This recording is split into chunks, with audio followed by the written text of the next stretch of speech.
we're bringing you all you need to succeed in the real estate business. It's Spilling the LT, brought to you by Lawyers Title, telling you what it's really like to work in real estate. Welcome back to another episode of Spilling the LT. I'm your host, Tamera Gaede, Director of Collin County Sales for Lawyers Title. I am super stoked about the guys I have on the show with me today. A lot of you will already know them as the ones who established the only real estate group worth being a part of that has about 6,000 members now, and the only real estate podcast worth listening to that has 124 episodes out now. If you haven't heard their podcast, make sure that you go and check it out. The content is fantastic, and I guarantee that you'll learn something from these guys. Thank you, Matt, Nick, and Brian for being on the show with me today. Thank you for having us. Yeah, we used to shoot the podcast up here, but we never got to come in the fancy room. This is the fanciest room in the studio. Yeah, Like, look at all the studio audience in the background. I know, right? Yeah. This is the Oprah room, so I always feel like we're going to have a little bit of a counseling session Yeah, right. when we come in here. Someone might cry. I'm going to give away something. I like it. This is the only other real estate podcast worth listening Yes. to, by the way. Oh, Yeah. I love that. That's fantastic. Official endorsement. I love it. Exactly. I do like love the it. name too. I think it's hilarious. Well, and I've been watching you guys, obviously I've known you guys for years, Yeah. and we did a lot of business together before I moved over to Lawyers, and then you were already clients, so there you go. Sure. And thank you very much for being loyal to us with that, with your business as well and your partnership. We appreciate that so much. And this is the time for gratitude, so there you go. Exactly. Thanks. We'll take it. Yeah. Keep it coming, please. Why don't we kick off the conversation? I'm one of those that likes to just get into the meat of it. Please. So I pulled a stat from Inman that said, according to Cisco, by 2022, video will make up 82% of all consumer internet traffic. That's a pretty big deal, I think. Yeah. 82% is Yeah. huge. And so I wanted to bring you guys in today to talk about how you guys are doing your business development online, but more specifically, your branding efforts and where you guys are taking what you're doing, the direction that you're going with it. Why don't we kind of back up a second, though, and tell everybody, I want you guys to talk about your backstory, how you three came together and came up with the idea for the things that you're doing now. Who wants to take the lead on that? I mean, I think I'll take it. Yeah. Right. I mean, so there was in our office. We were all at the same Keller Williams office, and there was a gentleman in there that was like, "Hey, I got some new fancy equipment. It's in the garage. We want to start shooting some podcasts there and some videos." And I was like, "Okay, cool." So he's like, "Why don't you come over on a Saturday?" Was that JD? That was Jay. Yeah. Right. So I show up to his garage, and he's like, "What do you want to talk about?" I'm like, "I don't know. Like, you brought me into this, right?" So what we started doing then, I was like, I don't like, my style was never be, I don't like to talk to a camera. I can't talk to a wall and have a conversation probably the way Matt can, right? As you'll see in some of his social media, he can just talk to that camera and just unload. And so we start making some phone calls, and, I think I called you first. Yeah. Stephen Crawford. Yep. And did we call Brian, or did Brian come last? I think you were. I think I just showed It was like up. the next one. I remember I sat up there and messed around with Crawford for an That's episode right. one time, and then that was the only thing I had done Yes. before we started all doing it. Yes, it was me, you, and Crawford, Yep. and we were just kind of shooting it, just throwing it out there, seeing what happened, and it was cool, right? And so that next week we did it again, and Matt and I showed up, and Crawford was probably busy, something like that, and so we called Brian. Yeah. And Brian shows up, and it went really, really well. Like, we just were throwing around what was working in our businesses, what we were struggling with. And we're like, do we want to do this on the reg? Right? Yep. And they're like, well, all right, what will we call it? So we start throwing some names out. And I think I just threw out something like, well, let's just call it just BS, and the only real estate podcast worth listening to, because this would be the best one. And everybody was like, light bulb. Yeah. Like that fits us rad. perfectly. Yeah. 100%. So we started shooting in that garage, and then ultimately, as it evolved, we wanted it to be video, right? We didn't. Podcast was starting to come up, and it was just the audio version. But we are all very vain people, and we like for other people to see us. So we're like, might as well just also make this a video concept. Yep. And it came really naturally for a couple reasons. Like, one, we were all at different points in our own careers. Like, we were all running our own teams and businesses, trying to build them. And we're kind of all at different levels of experience and seeing different levels of success. So, like, we're kind of all had, like, different perspectives on things. And then the other kind of natural aspect was like, this is us all the time. Like, us doing the podcast, I think that first podcast that we were all sitting there, it was like 3 hours that we sat there and talked, right? And the reason that this all happens so organically and what we tell people is like actionable advice now is like, you've got to, if you're going to go out and do something like a podcast, it better be something that you would talk about even if it wasn't a podcast. You know what I mean? Like, we drive our wives and significant others crazy because this is what we do. This is us all day. Like, we go to dinner together and we're only going to talk about real estate. Like, it's just, it's part of it's our lifeblood and it's part of our relationships. So, like, it never really ends. That's why 125 episodes, we'll shoot our 125th today. Like, we don't do a ton of show prep or anything anymore. It's just like stuff we'd already been talking about earlier in the week. Let's just turn on the cameras and keep talking about that because this is what we do all the time. But I think that's part of what makes it stay real, right? And you guys are vulnerable about what has worked, what hasn't worked, that you've had failures, you've had successes.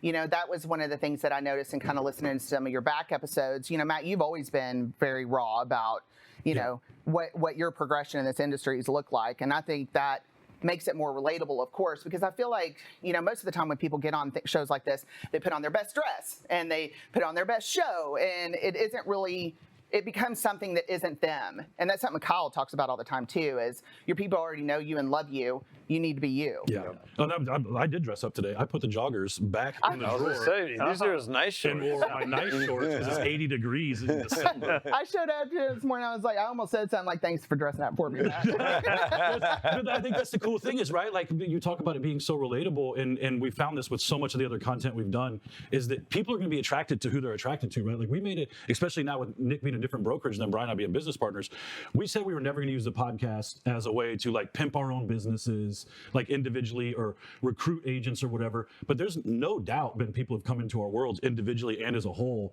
solely from that. And I say it all the time. 100%. The reason it's so great is because it protects my soft little heart. People who don't like our content just leave. Yeah. They just leave and leave us alone. We don't have haters. Nobody leaves us crappy comments, right? They just go away and they never bother us anymore, which is great. Now I can just focus on the people who know and like me and trust me, right? Yeah. It's a great medium for that. And you guys started the Facebook group too, so that was just a kind of an organic thing that you guys started as well. We were in his backyard drinking White Claws. I was this close to bringing White Claw today. That was a drunken night at my house where we were like, you know, we wanted to capture it, right? So the whole idea with the podcast was never to sell anything. We wanted to real, raw, and relatable. We never sales pitch. We tried to do some coaching, and it just wasn't in our forte at that time. You know, just because the businesses were really taking off, we didn't have the energy and effort. But what we wanted to do is we wanted to make a Facebook group where people could come and just share, right? And we could continue sharing ours, and it also helped us get our message out from the podcast in itself, right? So that's why we started that, and I would say that a lot of what we do on the podcast also transfers into our own businesses, right? What you see on the podcast, we're testing out, you know, video, we're testing out Facebook groups, we're testing out any marketing ideas in our real businesses, and it coincides with the podcast and the group itself. Yeah. So I remember when you were starting, you were trying to get people to join the group, right? And you had contests. So you got I think I won a Visa gift card I never got. We gave away. But then we had people. I was in charge of delivering the first place prize. Let me back up. I told y'all not to give it to me. Okay. That I do remember. There were some people who didn't pick their stuff I want to up. make sure that I was clear. Okay. No, I do remember this. Wait, No, yeah, because I was hand delivering these contest prizes. I remember this. Yeah. I said don't even worry about it. I'll tell you why. Because here's the thing, I'm invested in what you guys are doing and what realtors are doing, right? So I see value in what you guys are doing. I want to help you build it because, again, going back to what you said, it's not about me trying to get a new client out of it, but it will happen because I'm invested in what my clients are doing, what my people are doing, right? Yeah. So Can we do a quick shameless plug real fast? Absolutely. Right? Can't wait. We are bringing back a contest. Okay. Right. We have all three partnered up on a new business venture, a property management company. So this is going out to all DFW realtors. So, you know, property management is awful, right? We see the complaints. So while you're watching this, come join the group because there will be another contest that we're running for our property management company that we just launched. So we are bringing back that contest. Okay. Maybe you could win another. If this airs in January, it might already be going on. So go to the group right now. Well, like I'll tell you, You're already if it's a behind. contest, I'm going to win it. Yeah. Okay, that's Yeah. how I roll. But I don't need you to give me a gift. My gift is the fact that, we're all investing in helping each other, right? And that's just kind of the benefit. That's of the it. thing for me about the video that makes it so awesome is, and it's not just like the podcast. I think the podcast for all three of us got us really comfortable in front of the camera. But Nick as an individual does something completely different, right? Brian doesn't really do a ton of individual video, period, right? Like that's just not. Support everyone. Yeah, but You need to start doing eating and working out videos. he was doing that when he was training for his Ironman. But what he does do is he's behind the scene on all the vlog stuff, right? Like we've got my guy here behind the scenes, like recording stuff for our thing. Brian essentially is kind of executive producer, the eyeballs on that, giving us ideas. Hey, this cut's way too long. That's whatever, right? So like all of us have these different skill sets in what we bring to video. And like I said, different people are going to, an agent reached out yesterday who was thinking about partnering with us solely from the Sirhan videos, right? Like the vlog stuff, they're just interested in that part of it. So everybody finds their niche in different ways with the video. And I think that's what we found to be so awesome about it. Yeah. Yeah, and I don't, you talk about this sometimes. You're the operations guy, right? You're all about the procedures and what makes the operation tick. And so how do you add into what they're doing? Yeah, it's like, this is a long day for me because we're doing 2 podcasts today. I am like the prototypical introverted extrovert. Like I'll have to take a nap after the next podcast, right? But I enjoy this is what my forte is conceptualizing and helping execute on robust systems, and obviously working with guys like him who are the most disorganized human beings on the face of the earth. That's a fact. Like my job is to help all the stuff that's in his crazy head actually get out there in some sort of systematic fashion, right? So whether that is creating, working with Jesse, his guy, on creating actual, automations to help certain pieces of content get to fruition and certain timelines and things like that. Like what I don't think people really, or what I say people maybe take for granted when they see great, consistent content creation efforts is the operational side that goes into the background, right? Like it's really easy to pull up any social media platform and say, I want to do that. And what you don't see, it's the same with doing a podcast, same with what we're doing sitting right here. Like, what's the average podcast only makes like 11 episodes? 11, like that? yeah. They say 17 is where you got real consistent. Yeah, and it's not because sitting here talking is difficult. Like we all speak English and we have ideas, right? It's the back end that's actually really, you got to be disciplined about it. You got to have systems around it. You got to have an operational approach to actually get your product, as it were, out to your audience in a systematic fashion. So that's my job is to help support people in building those systems that take their amazing ideas and actually get them out there. Well, and there is a challenge to creating content that people want to watch. Yeah. 100%. There is a challenge to that. 100%. I do a monthly mastermind, and the first time I did, I felt this huge, heavy weight to make sure, because I've captured these top producing individuals and I've asked them to take an hour of their time and sit down with me and let's have a conversation about what's going on. Same thing with you guys. I mean, I told you I had some pressure about today. I wanted to make sure you guys are high producing individuals. You never want to waste anybody's time. It needs to be engaging and creating things that people want to be a part of and people want to listen to. And there is a responsibility that comes with that I think people you think you show up and you look good and let's talk about something and we don't know. But I planned out what we were going to talk about today, right? Sure. And I say this all the time. Like, I think that fundamentally the best songs that have ever been written have never been heard because, and the best content that's ever been created for the most part won't ever get seen because there's so much that needs to happen to reach your audience on the back end, and I think that's where we underestimate a lot of time. And a lot of it's just resilience, right? Like doing a podcast for 3.5 years now, it's not easy. Like we're busy people. We got other stuff we got going on, A lot of it is just, it's the same maniacal commitment to your outcome that we have in our real estate businesses. By the way, it doesn't pay very well. Yeah, no. It doesn't. For a long time, we paid into it. I mean, it doesn't pay you to do it, right? But there's huge dividends from doing That's it. what it is. Your return on investment doesn't come in the form of actual money in your pocket, especially right in the beginning. Which shows up in different ways. Yeah, which goes into branding in itself, right? Where with our podcast, look, it cost us, I mean, when we were doing it even in the studio, it was costing us thousands of bucks. Right. And we were doing it for the longer version. It was a long-term play from a branding perspective to get our names, continue to get our names out there in the marketplace, not just here in DFW, but out there in the United States. And so as that started happening, then the residual effect starts building up, right? It's that compounding snowball effect. The same thing when it goes to branding, where most agents fail or they give up too soon, right? They either start doing some videos, like they go listen to Coach Kyle Draper, they start doing, and the results aren't there, right? It'd be like working out for a week and I'm like, man, I didn't put on any muscle. I didn't lose any weight. You know what? This stuff doesn't work. I'm just going to go back to just eating seasons. Oh, yeah. You got to love the New Year's resolution people when you're working out, bro. Oh, man. The gym is so crowded on January 2nd, man. But you're right. I mean, and we're going to talk about branding. That's kind of why I brought you guys in here for today. And so kind of that progresses into my next question, which is, how do you become a person of interest? How did you gain interest in what you were doing online to make you want to keep doing it? What were your dividends, and what made you what made you a person of interest or people of interest? It happened for me accidentally. Even before I met these guys, I was pretty active on Facebook, right? And I just probably would be considered oversharing, right? Like at first, I'm sure it was just probably too much. But what I found that with the audience that gravitates towards my personal stuff, they like exactly what you brought up.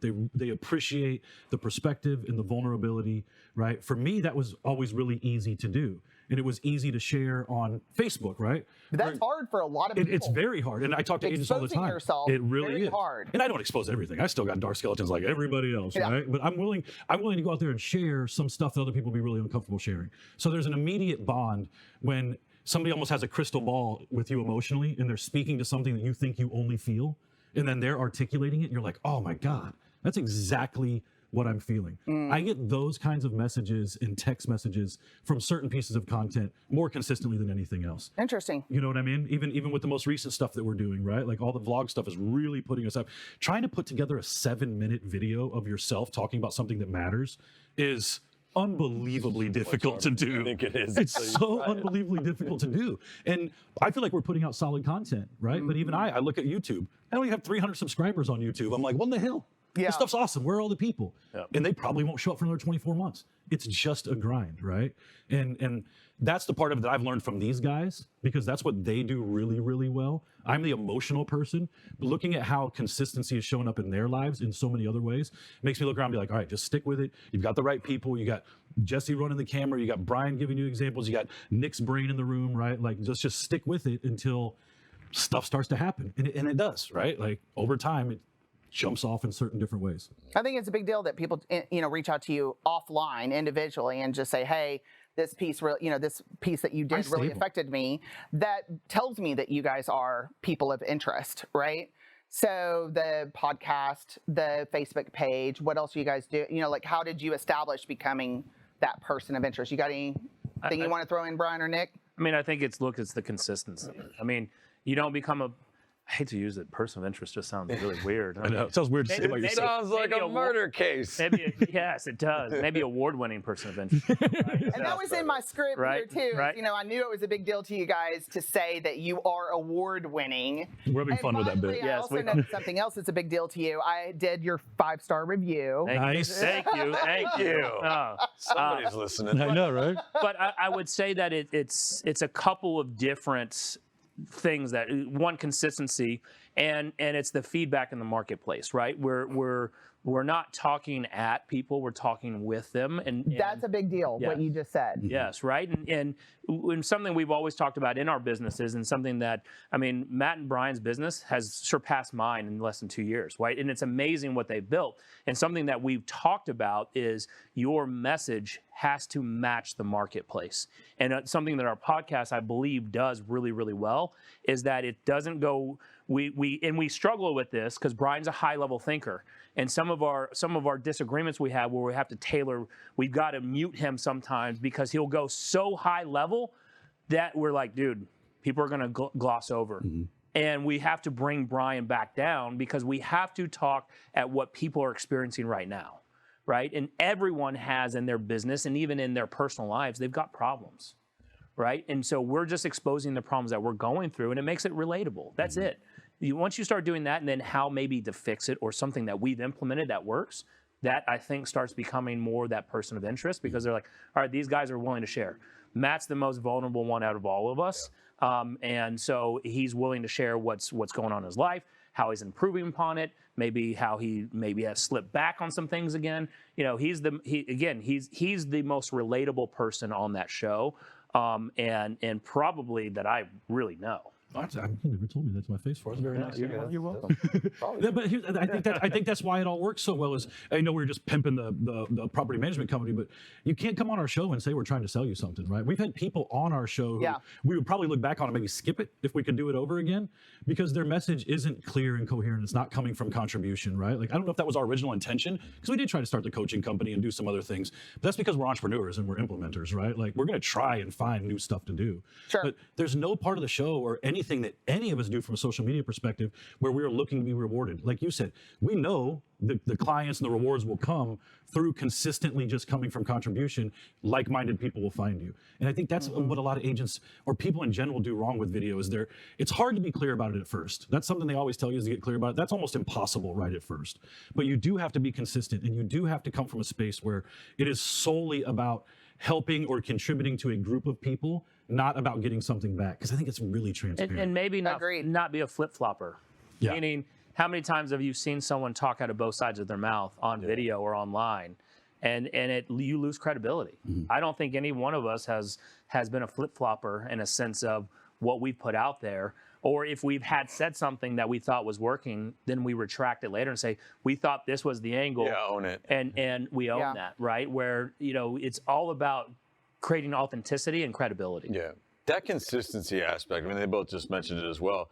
Like I use, you know, person of interest and personal brand or whatever you want to call it interchangeably, right? Like everybody already has a personal brand. It's whatever you are, or whatever you like, whatever's interesting about you, whatever attracts people to you or whatever. I would say two big things for us that really, that I think are actionable pieces of advice.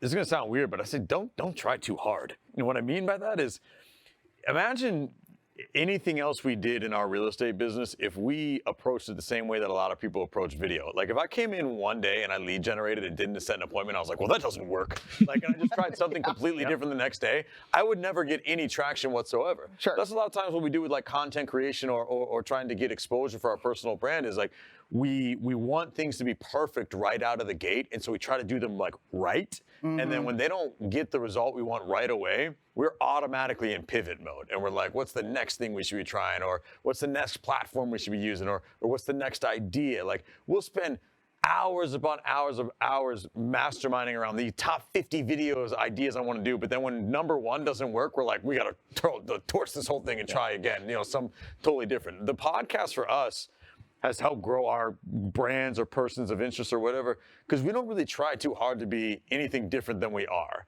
And that's exactly what they're speaking about before, is having the resilience to be consistent and show up every time, and no matter what we're feeling, no matter what's going on, no matter whatever, like we're there every Wednesday podcast. And Matt is exactly who he's going to be in real life on the podcast. Me and Nick are exactly like, if you want to talk about robots and existential thoughts or whatever, like I'm going to be your guy. And that's why certain people will connect with me directly. You know, certain people will connect with Matt or Nick directly, because we're all distinct human beings. 100%. And we don't ever really try to be anybody else. We don't try to do things right. We just do what we do that's as pure to us as we could possibly be, and we do it really consistently, even when it feels like it's going nowhere sometimes. And you brought up video right in the beginning. So by 2022, it's going to be majority video, which we talked about on whatever episode it was. It was actually, I think, in the studio where we brought it up that you know, video, we wanted video in our brand, in our messaging, because it's going to be SEO searchable, relatable. Like it's taking the audio, putting it in more transcribing transcripts. And so that becomes video and audible starts becoming searchable in search engines. So we were just doing this out of understanding, getting ahead of the curve, like Gary Vaynerchuk was talking about, right? So, you know, where most people, again, they hold themselves back because they think they don't look good for you know, camera. They don't like the way their voice sounds. I mean, all of us probably don't like the way we look at times or the way we sound at times. And Matt shows up in this on listing appointments. Right? I show up like this every day. I'm uniformed every day. You know, Brian changes whatever he's wearing. But I tried to have a video with a realtor. She's like, can I get my hair colored first? I'm like, no. No. no. Well, and the really awesome thing I think about video as a medium is you can connect with people at a much higher rate. Like if you think about what we do in our industry, right? Like we're either on the phone or we're texting and emailing people. Yeah. When you're texting and emailing, it's just black and white words. There's so much lost in communication. How many times you got a text message that a wrong piece of punctuation changes the entire meaning of what you were trying to say, right? Even on the phone, you still lose, while you get the tonality, you still lose the body language and the connection. Video allows you to be a real person in front of a ton of people with your body language, right? I don't even know what I'm doing with my hands. It's just always what they do, right? Like, but it's the same thing I'd be doing if I was sitting in front of you at a table, right? We'd be having the same type of conversation. And video allows you to do massive connection at a much more, connected rate than you would be able to do it through email or text message or just calling people, right? Yeah, but I talk to realtors all of the time. I have one example. We had a one-on-one with Coach Kyle. She went out and did 4 videos, got 3 listing appointments, and never did another video. Oh, yeah. Yeah. And it was like, That's just real estate agents in general. That's just, I know, right? It seems so obvious. I know. That's that whole like some people are hunters and some people are like I don't know. Somebody said it the other day when they were talking about love people. Some people just love the kill, right? They love the lead generation. They like the immediate gratification of it, right? Some people are really deep into the follow-up type of thing. And there's some people who are just tinkerers, right? Like, oh, that idea worked. Now what else can I do that'll work? Instead of just doubling down or tripling down the thing that you know. Yes. Why did you stop doing it? Yeah. Welcome to our world, man.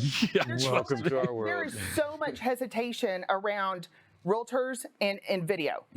There's so much apprehension and nervousness and I can't do it and I'm going to look stupid and all of the things, right? The real reason, or one of the reasons there's so much hesitance with real estate professionals in video is the same reason real estate agents will keep the same headshot for 30 years because that was the best version of them. People want to put out the best version of themselves. That's not really what's sticky. That's not really what people gravitate towards. Like the reason that people love reality TV is because people love the imperfections of it, right? If you can get over the idea that everything doesn't have to be perfect all the time, like it feels weird at first. Probably don't feel as weird for Matt. He's used to being vulnerable in every sense. It was really, really tough for me. For us, I'll tell you right now, there are episodes of the podcast I want to go back and erase from the universe. You said that. Like, even still, but they just have to live there. And I wouldn't change where we're at now for anything. So it was all worth it, and getting over that mindset that things got to be perfect all the time. That's the most liberating thing you can do for your ability to grow your brand. So how did you guys shift your focus when you started doing this? Because, being really focused on your real estate business, the mechanics of your business, getting yourselves to a higher level production, creating your teams, all of that, putting in your systems, your processes. Good Lord, if I have to talk about CRM one more time, that sort of thing. Like, how did you guys find the time or shift your efforts? What did you put into place so that you could do that? Because this stuff is time consuming, like you said. Yeah. I think the podcast itself, realistically, is not insanely time consuming other than the time we spend recording it, right? Like we have got that pretty dialed in now at this point. But yeah, when we were doing it up here, there was drive time, there was finances involved, there was all of that stuff. I think one of the things that Brian and I did really well was we just, we're all friends outside of here. We travel together, we do things together, right? Like we don't just stop talking when we leave. Yeah, I heard one podcast where you were mad because you didn't get invited to dinner or something. Yeah, it happens all like whatever happens, right? Like let's not bring that up. I know, right? We just swung under the bridge. We just got over it. Yeah, we just got over it. And again, that also speaks to how different I am from everybody too, because I get my feelings, I get butthurt about stuff. But Brian and I really just had a wish list of things we wanted to happen. Jesse standing here with a camera has only been happening in our world for about 4 months. Okay. You know what I mean? But we had a wish list of like, dude, how do we get somebody to follow us around with a camera? You know what I mean? Like that was something that we just kind of said we wanted to take it. And it's been that way the whole time, right? Like I'm in the process right now of trying to find somebody to help me manage this absurd amount of content that I now have and need to disperse to 9 different platforms, right? Because that goes back to what Brian was talking about. It's exhausting. It is a lot. Right? You have to be thoughtful. You have to be genuine, but you have to be intentional about grabbing stuff. Like it's just, well, every it's a platform lot. wants something different. Yeah. But, but it's the evolution of this industry and the evolution of what consumers are wanting. So when I got in the business in 2005, video was not a thing, right? I could go post on Craigslist and generate 6 figures off of just Craigslist posting. And so from that, and then I could make cold calls. Well, that still works today. How many times do you actually answer your phone when it's a number that's not saved in your phone? Yeah, contact. Right? It's Almost. So- well, my work phone, yes, but my personal, no. Yes, right. Zippo. And so what was working back then is not going to work as well and efficiently today, and it's not going to get you where you want to go in the future. And so you have to start implementing and evolving your style of business to what the consumer wants. Right? We were talking about on one of the podcasts. The Zillow, what Rich Barton. Rich Barton talked about why Zillow even started was not to disrupt the real estate industry. He was looking for houses, and he noticed how broken the data was, and he just wanted to house it all in one place, and you give it away for free, and then he monetized it on the back end. Right? Consumers want things for free. How many things have started out for free, and then all of a sudden this company is blown up? And worth billions or trillions of dollars, right? And so what needs to happen is we have to start matching what the consumer wants, not what we want. We have to match their needs, their wants, their desires. That's it. Yep.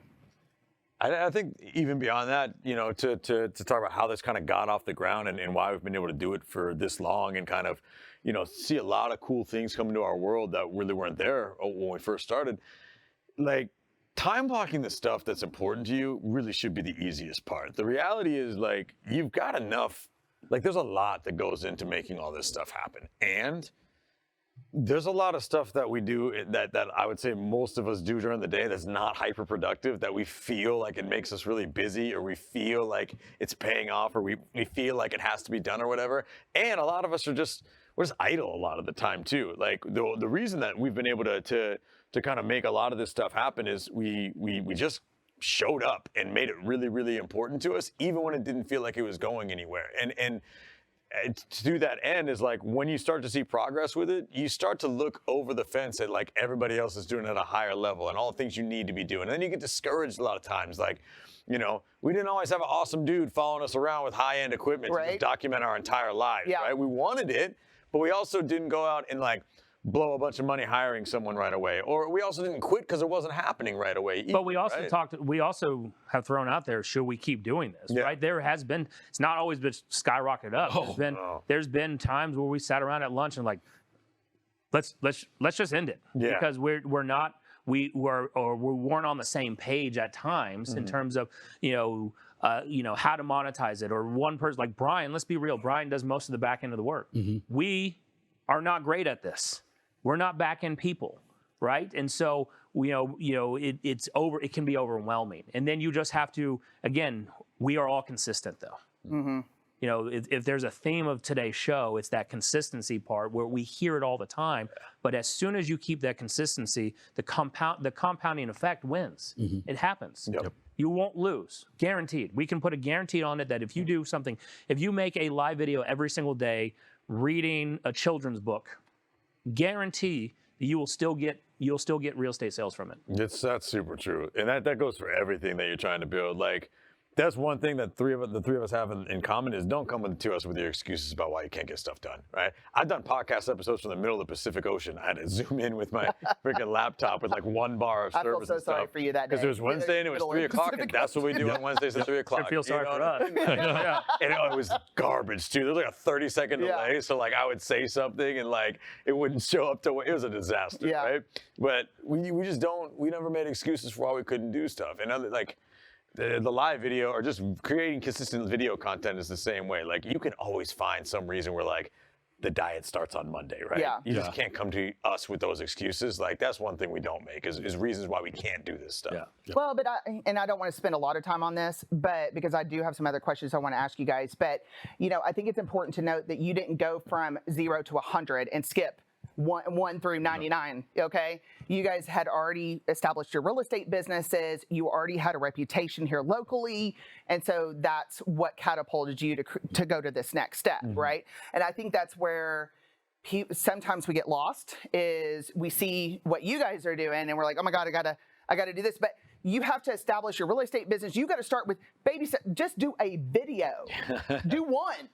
Do 1 a week. Set your goals for what you're going to do if you want to have this kind of exposure. And you need to know that you need to want to have this kind of Yeah, exposure. I think people that's probably one of the biggest mechanisms that kind of drive people towards failure is they want it all right at the beginning, right? Like if you've never really even done video before and you're about to go drop a whole bunch of money on a big podcast setup, like start over, bro. Right. There's just like, this takes a while. It's the same thing as like we listen to, I listen to sports radio sometimes on my way into the office and everybody thinks like, oh, I could sit and talk about the Cowboys for 2 hours a day. No, you can't, bro. Not like they can. Yeah. They've been doing this for decades and they're Yeah. better than you are. That's why every caller doesn't sound the same as the host because that guy's a professional, you know what I mean? And so getting that experience, getting those repetitions, getting yourself prepared to kind of get to the next level is so important. It's not, and not trying to skip every step along the way. Or they stop because they don't have the business experience that we did, right? So there's going to be people that would listen to this and be like,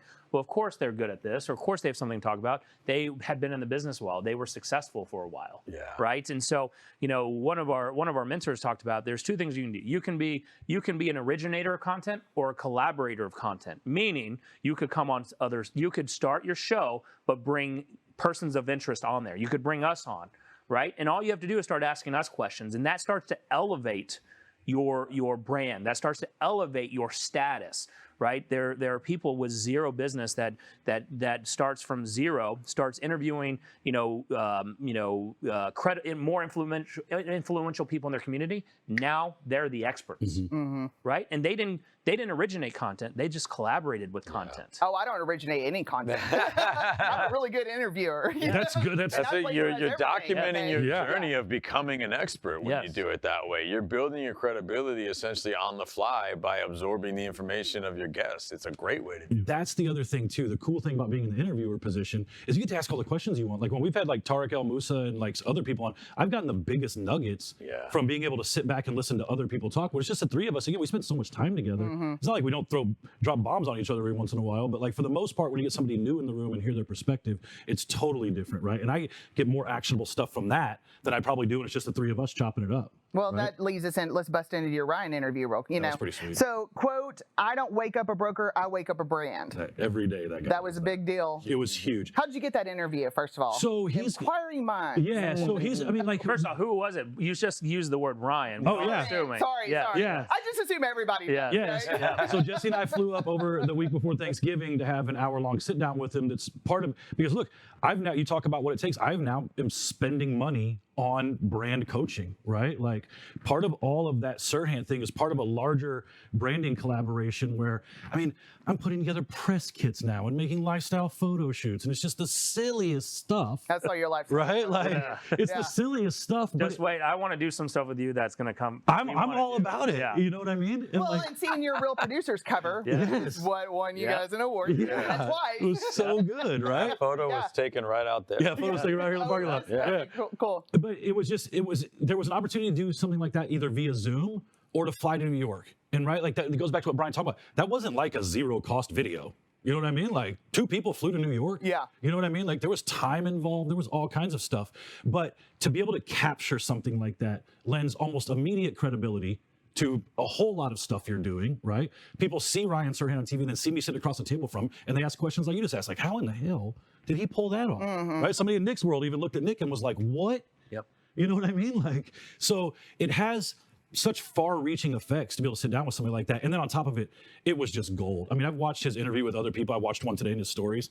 And I feel like I got an amazingly candid version of him compared to what I normally see. Well, and I love that he was from Texas. So he like totally related to your market, where you came from. And that whole thing is a perfect example of how little prep I do and how disorganized I am. That thing about being from Texas is literally like in the first chapter of his book, which I've never even opened. He mentions it immediately. Yeah, Brian, talk to Brian before you Brian knew. Well, I did because there's a couple of questions I asked that came directly from him, right? Like if you watch the video leading up to the Sirhan interview where we were talking about New York, I even say like Brian and I were sitting down trying to figure out what we wanted to get out of this experience, right? Yeah. Because it wasn't just branding for me, right? Our team has benefited from it, right? Just the knowledge stuff. Everybody gets a little bit of juice when they see something like that. Sure. And like I said, he was just so good.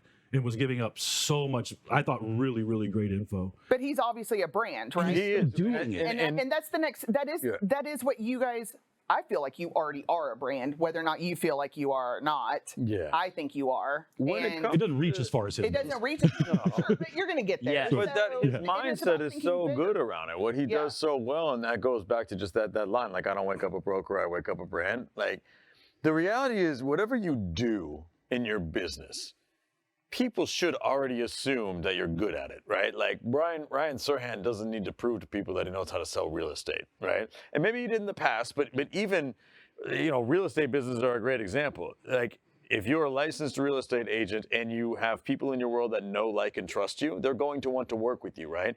We work really, really hard to build ourselves up as experts. What Ryan Serhant does really well is show the world his authentic self. Mm-hmm. And his brand is, yes, of course, I'm the best broker in Manhattan, or in New York City now. He lives in Brooklyn, I think.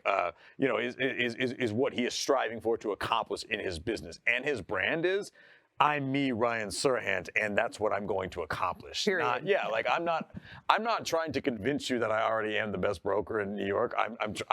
I'm exposing myself for my genuine person, my person of interest, who I am, and like, and trust me now, so you should work with me, and so and allow me to help you buy or sell real estate, right? Like, you already are your brand. Being the most organic and intentional version of yourself. That's what people like him do very, very well. And I think, to Brian's point, I've gotten to the point now where I don't post about my transactional real estate business anymore. Thank God. Right? Like, you don't ever see just sold. Like, you'll see a picture from a closing table. Yeah. Right? And maybe you'll see something up in my stories, but I'm not really talking about the Everybody knows I do real estate because I still talk about it in so many ways, and it's out there for people to consume in so many different formats. But I'm not really being like, hey, 123 Main Street sold today, That's a right? great point. I don't see that from any of y'all. No, because again, it's people know what we do. They're subtly reminded in everything we do every day, because we're still sharing successes about the magazine, the team, right? Like, certain client, whatever it is, right? Like, Brian shares our numbers a lot. So the people still know what we're doing. You don't have to smack them in the face with it. I think that's what I go to real estate agents' pages, and this was something that Coach Kyle told us, and actually I think Ryan Stewman or somebody said this early on. Somebody was talking about, would you go and watch a channel that was just 100% commercials? Of course you wouldn't. Go on your Instagram feed and scroll through it right now. Right? Like, there's a sponsored ad every 5 ads. Mm-hmm. You should be your real, true self 80% of the time, and then remind people you sell real estate the other 20%. And I go, a lot of people's social media, and it's just all real estate stuff. Nobody wants to watch there's like 4,500 of you. Okay? Yeah, you have no idea how much I see of, we close this and close this one, and then congratulations, Boring, I won this award and that award. And I'm like, what is that award? Yeah. Boring. Yep. I've just become a resharer of my people. That's it. I think that's great though, because you allow them to piggyback off the audience that you have too, from an exposure standpoint. So it's you're 100% correct on all of it, and Coach Kyle, has he been on here as well? And so he's been on here, he's been on our show twice. 3 times, if we count the debacle. The video you guys did. We erased that from our mind. Yeah. We weren't there. Because you weren't there. So that was your mess up. That is my mess up. We left it up too. I mean, that's what he talked about, is just showing, like, just getting rid of that, because no one wants to see it. Yep. Right? No one wants to it's just like, no one wants to see food photos or working out photos every day. No. I can't imagine. I got one.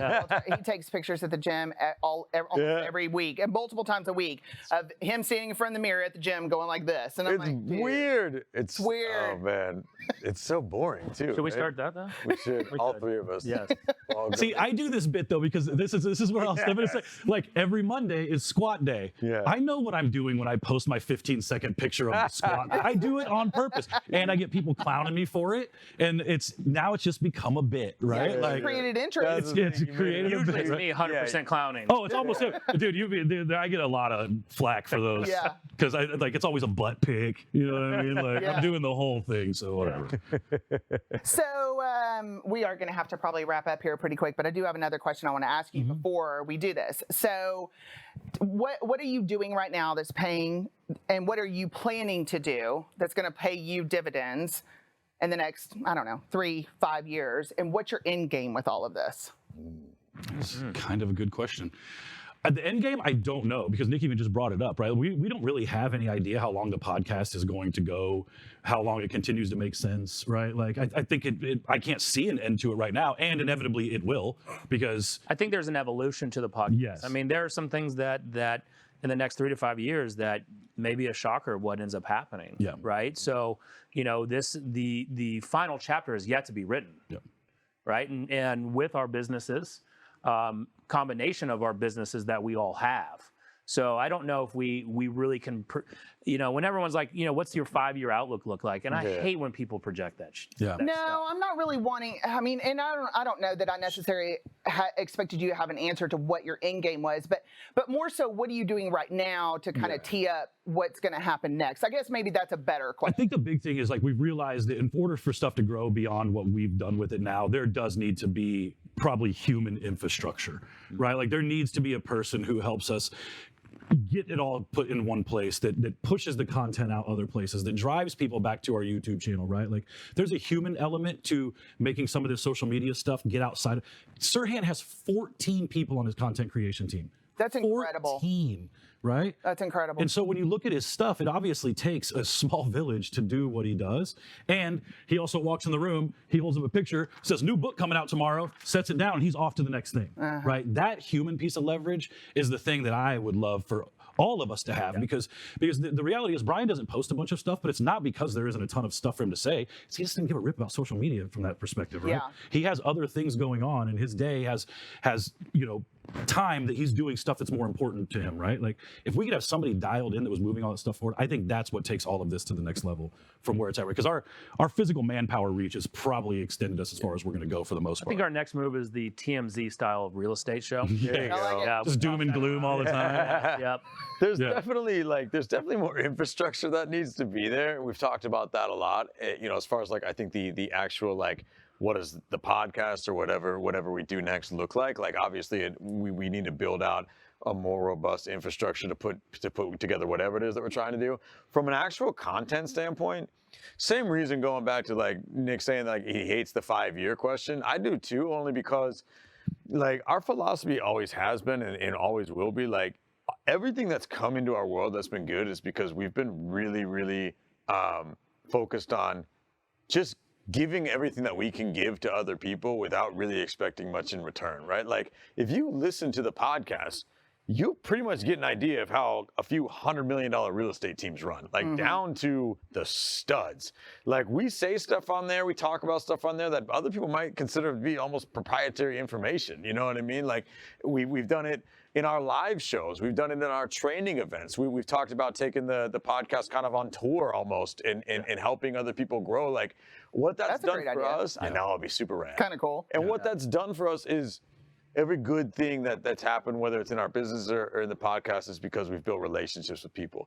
And we found that the most organic way to build relationships with people is take the strengths that you have and the knowledge that you have and not try to monetize it right out of the gate, but just help other people. And when you're helping out the other people, like, turns out people end up watching your show and listening to your podcast and reaching out to you and wanting to be in business with you. And, like, that's why our businesses have done so well, is because we've helped people without saying, like, this is a recruiting appointment or whatever, you know what I mean? Right. Like, we're just always there to help other people grow. Well, you come from a culture of sharing and paying it forward and all of that. And I like your point about, you sharing your strategies and not keeping things proprietary. You think you have something proprietary to yourself. Right. And you share all of those things. And I think that's really important, because there's a lot of realtors out there who's like, oh, I can't share that. I can't talk about this. Yeah. That's absurd. Strategy. I got to keep this close to the vest. We all know right? people like that. We all come up with the stuff, you know. I mean, there's nothing new out there. There's no secret. What Matt's doing is not new. It's been used multiple times in our industry. It's used in other industries. It's like, nothing's new. Everything is duplicatable and replicatable if people are willing to do the work. Yep. There's no such thing as proprietary in this. Even the software. Like, I've got this amazing tech that it's going to be a game changer. Yeah. Right? I actually had that conversation with a realtor, and I'm thinking, Did you? Of course. How many times have we heard that, bro? Well, guys, thank you so much for your time today. Yeah. This was a big deal for me, and I was really excited to have you guys on the show. It's always fun to spend time with you. And again, I thank you so much for taking time out today. Thank you for joining us on another episode of Spilling the LT. Again, I'm your host, Tamera Gaede. Make sure that you go on to not just mine, but their podcast as well. Make sure that you're liking, sharing, and subscribing so that you can keep up with all things real estate. Guys, make it a great day.